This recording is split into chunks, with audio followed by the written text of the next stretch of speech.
ہم یقیناً حالت عذاب میں داخل ہو چکے ہیں جس سے نکلنے کے لیے بڑے بڑوں کو راستہ سجھائی نہیں دے رہا۔ ہم اور ہمارے حکمران دنیا بھر میں تمسخر اور ہنسی ٹھٹھے کی علامت بن چکے ہیں۔ بھرے مجمع میں تالی بجاتے ہوئے نریندر مودی کہتا ہے، پاکستان کی ساری ہیکڑی میں نے نکال دی، اسے کٹورا لے کر پوری دنیا میں گھومنے پر مجبور کر دیا۔ بھارت کے کسی حکمران نے ہماری ایسی ہنسی تو آج تک نہیں اڑائی تھی۔ اس کا صاف مطلب ہے کہ ہم پر اس وقت بدترین حکمران مسلط ہیں، اور یہ دور پاکستان کی تاریخ کا بدترین دور ہے۔ اس فکرے کی تصدیق کے لیے کہیں جانے کی ضرورت نہیں۔ پاکستان کے ہر کوچہ و بازار میں بسنے والی عوام اس پر گواہ ہے۔ یہ ملک ایک ایسی بند گلی میں آ نکلا ہے جس سے نکلنے کا راستہ کسی کو نہیں معلوم۔ ان کو بھی نہیں سجھائی دے رہا جو بار بار اس ملک کی ڈوبتی ہوئی کشتی کو پار لگانے کے لیے سرحدوں کی حفاظت کی اہمیت کو کچھ عرصے کے لیے پسے پشت ڈال کر پاکستان کی معیشت کو بچانے آ نکلے تھے۔ یہ تو ہمیں ان 3 ادوار کی معاشی ترقی میں امریکی امداد کی برسات سے اندازہ ہوا کہ ایوب، ضیاء اور مشرف کے زمانے میں ہم پر ڈالروں کا ہند برستا تھا، جس کی وجہ سے ہم خوشحال دکھائی دیتے تھے۔ مگر اس امداد کے افزانے کے طور پر ہم نے امریکہ کے لیے جو خدمات سر انجام دیں، اس نے اس قوم کو تو برباد کرنا ہی تھا۔ لیکن ایک قسم کی بدترین خرابی ہمارے فیصلہ سازوں اور طاقتور قوتوں میں آ گئی۔ اب وہ ملک کو خود سدھارنے کی بجائے اس انتظار میں لگ گئے کہ کب امریکہ ہمارے آس پاس کوئی محاذ جنگ کھولے اور پھر ہماری ضرورت پڑے اور یوں ہم پر ہند برسنا شروع ہو جائے۔ بلاول بھٹو کی تازہ امریکہ یاترا سے واپسی پر دیا گیا یہ بیان کہ امریکہ پاکستان کی افغانستان سے ملنے والی سرحد سے دہشت گردی کے خلاف تحفظ میں ہماری مدد کرے گا۔ ساتھ ہی 19 جنوری کو امریکی دفتر خارجہ کے ترجمان نیڈ پرائس کا یہ بیان کہ ہم پاکستان کو معاشی طور پر مستحکم دیکھنا چاہتے ہیں، انہیں ملا کر دیکھیں تو پس پردہ یہ حقیقت چھپی نظر آئے گی کہ پاکستان کو اب پھر کسی محاذ جنگ پر کام ملنے والا ہے، اور اس خوشی میں ہم جو کئی سال سے بے روزگار تھے،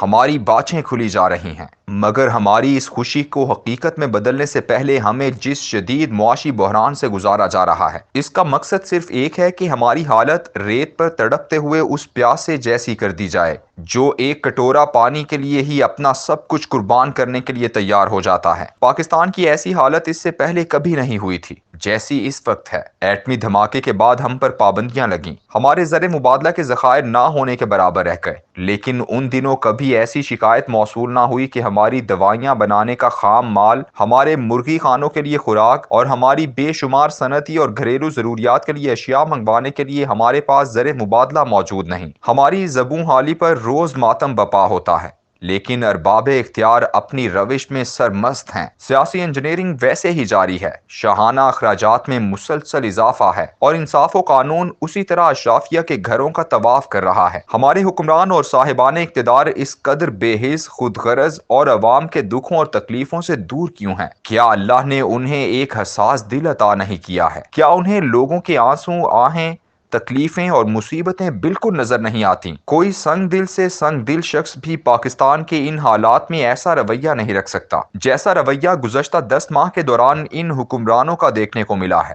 یہ نہیں کہ ہم پر افتاد پہلے نہیں ٹوٹی، ایسا ہوتا رہا ہے، لیکن ایسا کچھ اس ڈھٹائی سے کوئی نہیں کرتا تھا، اور اس قدر بے خوفی سے کوئی اپنی بے حسی کا دفاع نہیں کرتا تھا۔ ایسی طرز حکمرانی اور ایسے حکمران میرے اللہ کے نزدیک عوام کی بدعمالیوں کا نتیجہ ہوتے ہیں۔ حدیث قدسی ہے، ارشاد فرمایا، میں اللہ ہوں، میں بادشاہوں کا مالک اور بادشاہوں کا بادشاہ ہوں، بادشاہوں کے دل میرے ہاتھ میں ہیں۔ جب میرے بندے میری اطاعت و فرما برداری کرتے ہیں تو میں ان کے حق میں بادشاہوں کے دلوں کو رحمت و شفقت کی طرف پھیر دیتا ہوں، اور جب میرے بندے میری نافرمانی کرتے ہیں تو میں ان کے حق میں بادشاہوں کے دلوں کو غضبناکی اور سخت گیری کی طرف پھیر دیتا ہوں، اور وہ ان کو سخت عقوبتوں میں مبتلا کرتے ہیں۔ یہ تو ہے وہ اصول جو ہمارے حکمرانوں سے متعلق بیان کیا گیا ہے، لیکن ہم جیسی قوم کے بارے میں اللہ نے قرآن پاک میں ایک اہم فیصلہ صادر فرما دیا ہے، اور آج ہم جس معاشی بحران کا شکار ہیں اس کا اشارہ قرآن پاک میں یوں موجود ہے، جو میرے ذکر سے منہ موڑے گا اس کے لیے دنیا میں تنگ زندگی، اور قیامت کے روز ہم اسے اندھا اٹھائیں گے۔